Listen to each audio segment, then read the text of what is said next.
All right, guys, so this video is going to be a little bit different. So I'm talking about like tech concepts and business concepts, but this one I'm going to switch it up. When it comes to the tech opportunities and the business opportunities that we have today, we need to understand at least a little bit of how we got to our current position. So this video is going to be a bit more of a history lesson, just very briefly. But before we get started, let's start off with this. So because of the amount of layoffs that are happening in the tech industry, out of the tech industry, just in general, work has been, or at least it has felt scarce in the United States for the better half 4 years, better part of 4 or so years at this point, going on 5 years, and it still is not getting better. Inflation is still going up like crazy. Things are not necessarily improving, even though in March last month, apparently well over 300,000 jobs have opened up. But we'll see if people are actually able to get into said jobs, if that's true.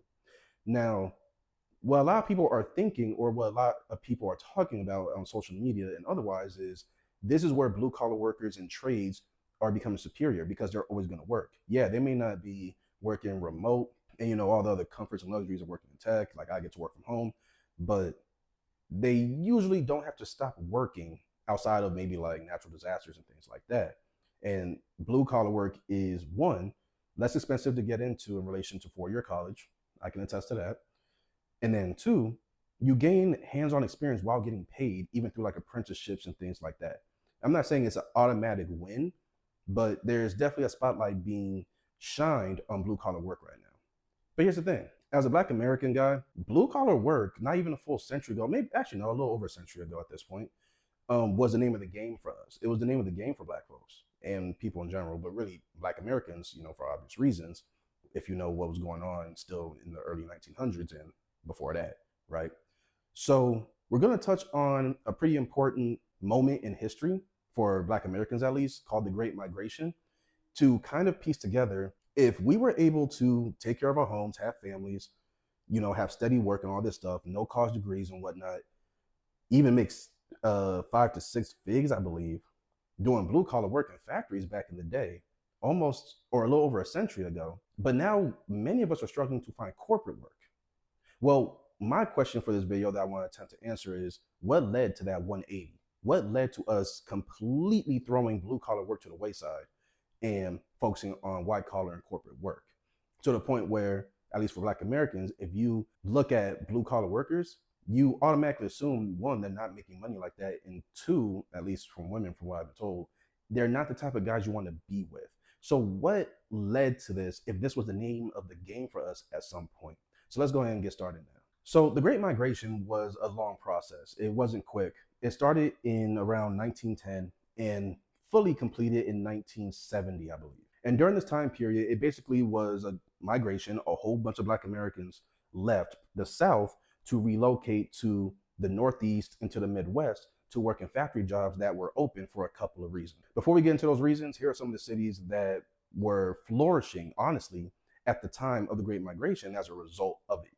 You have, and the not so funny part is that a lot of these cities are now considered some of the most unsafe places in the country. So I don't think this is, it was by accident, or it's kind of stereotypical. Like, it's kind of to be expected. When I name these cities, you probably won't be surprised.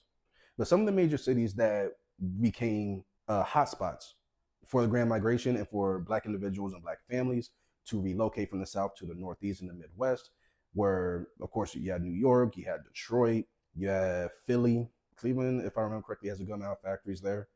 Most of my family's from Cleveland, so I call Cleveland my second home personally. Yeah, and if I remember correctly, Cleveland also has a good amount of factories there still to this day. They just don't use them. Chicago, that's another one. And if you know anything about these cities in recent history and just in general, you'll find a pattern here of these are popular cities. These are cities like some of the major cities in the country still today. But generally speaking, they're some of the most like unsafe and don't have the best economic opportunities. But keep in mind, we're trying to figure out, well, if these places were prosperous, like Detroit at one point, I believe, was the blackest city in the country, if I remember correctly. So what led to that level of prosperity for Black Americans going to the factories? They didn't need education, they didn't need anything like that. And then we did a 180 and we completely left it behind. Let's get into that now. Well, first, let's talk about what led to the massive boom of those jobs. So, one, those cities that I named were targeted by Black Americans because there was a massive just opening and uprising in manufacturing jobs and blue collar jobs. In addition to those opportunities, of course, Black people wanted to get away from the South because, again, obvious reasons. If you know your basic history, this is based in the early 1900s. So, you did have racial violence, you did have the Jim Crow laws that are very much still implemented and being actively used and supported by regular everyday citizens as well as law enforcement personnel. Yeah, poor working conditions, uncomfortable working conditions, and the list goes on, which helps supplement and just give additional reason to Black Americans to migrate from the South to the North. This was only further increased because of World War One, because the movement. So let me rewind. The Great Migration took place over two main phases. The first phase started in 1910, and I believe is considered to end around 1930, 1940, somewhere around there. And then the second phase is when World War One comes into play, where those manufacturing jobs that were already on the rise in the first phase, yeah, only more of those opportunities came up later on because of World War One, and they needed manufacturing to be done. They needed more hands on deck, aka Black Americans were more than welcome, get paid pretty well, take care. This is still in the time period you can take care of an entire family and then some off of one check without white collar education, no corporate America, nothing like that, and we were doing pretty well for ourselves. Our ancestors were doing pretty well. Now, as someone that, of course, I'm a millennial, and I'm a white collar worker. I work in IT, of course. So while I do currently live in the South, I won't be here forever. And so, this was my first place leaving home and moving down here to the South. And if you notice, not even outside of Black folks, that's pretty common. That's why cities such as Dallas, Houston, Atlanta is filled to the brim. You know, I would say primarily those being the top cities in the South that are being filled when it comes to economic opportunity in corporate America more than anything else.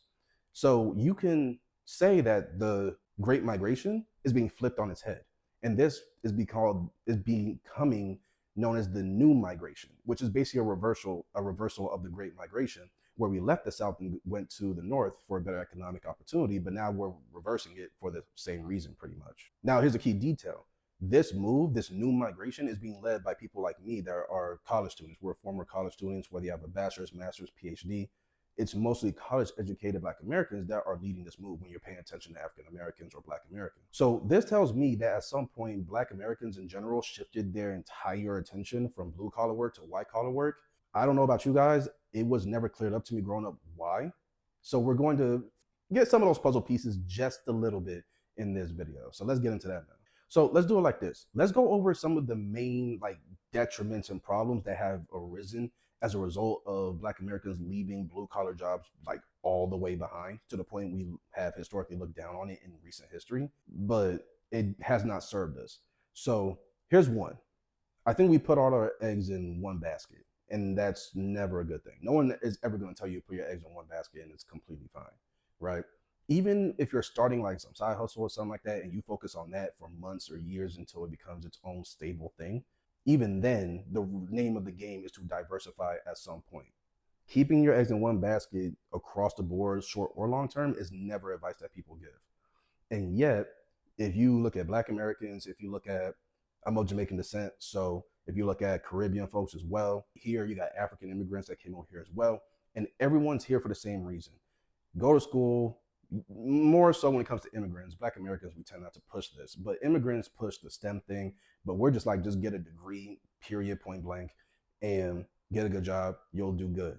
But now we're finding out pretty much everyone across the board, some more than others, but everyone across the board is having a fairly hard time. So again, we put our eggs into one basket. You have too many demographics, ethnic groups, and whatnot that are all pursuing the same type of work at the same time, right? And we completely left blue collar work all the way behind, to the point where in a version, I kind of got that ultimatum of, well, it's either you go to college or you go to the military. And I'm a military kid. I'm like, yeah, I'm not doing military. I've never liked the military. I never wanted to go in. So I was like, yeah, that's not an option. I'll just go to college. Blue collar work was never even an option. Now here I am, older, knocking on 30 in less than a couple of years, and I'm thinking, I necessarily wouldn't want to work in blue collar long term, But now I'm like, I would have liked to learn at least one blue collar skill like that could apply to my house, like just cause, even if it wasn't bringing a check. I wish I could have done that, and I could have learned that in a fraction of the time before going to undergrad, which is something I want to talk about later when it comes to. I think we need to adjust our priorities when it comes to instantly, kids graduating high school and then instantly throwing them back into school when there are other opportunities out there. But we'll talk about that in another video. But to get to the point, the first point, we put our eggs in one basket. What led to this was the slash of manufacturing jobs after World War One wrapped up. Basically, the United States decided to outsource those same manufacturing jobs for the products that they were making and to outsource them overseas because it cost less money. But what that did was it ripped the rug from the people that were working in said factories, and they didn't have the education and things to compete with our counterparts in corporate America and white collar work, as well as the social climate still wasn't just not even comparable to what it is now, right? So I think that is probably the main reason, if not number one reason, that Black Americans of the past completely shifted their attention to white collar work and left blue collar work alone and only applied it or mainly applied it when it came to like their personal cars and maybe people in the neighborhood that needed some help, things like that. But in terms of work, we basically left it all the way alone. Another version of this is that at some point, and I believe this took place after the slashing of manufacturing jobs. At one point, if you came from an environment that was lower, you can say lower on the socioeconomic ladder. You can say low middle class, not necessarily low class, but low middle class as well as low class. It would even became a stereotype that the only way to get out of that place and to make a decent living and hopefully grow to where you can be comfortable and financially stable for the rest of your life was to enlist in the military. It became a stereotype for Black folks in general. But prior to that point, it was pretty much stereotypical for Black men due to the World War and just in general because of the slashing of blue collar jobs to go into the military simply to make money. But then you have the other basic benefits everyone knows about: travel, experience, the financial income like stability. And even if you're stationed overseas, you'll get paid, but then you don't really have to use your money like that because everything is covered by the government. So you have those basic benefits as well. And education, free or very much discounted education. But even those selling points aren't doing it at this point.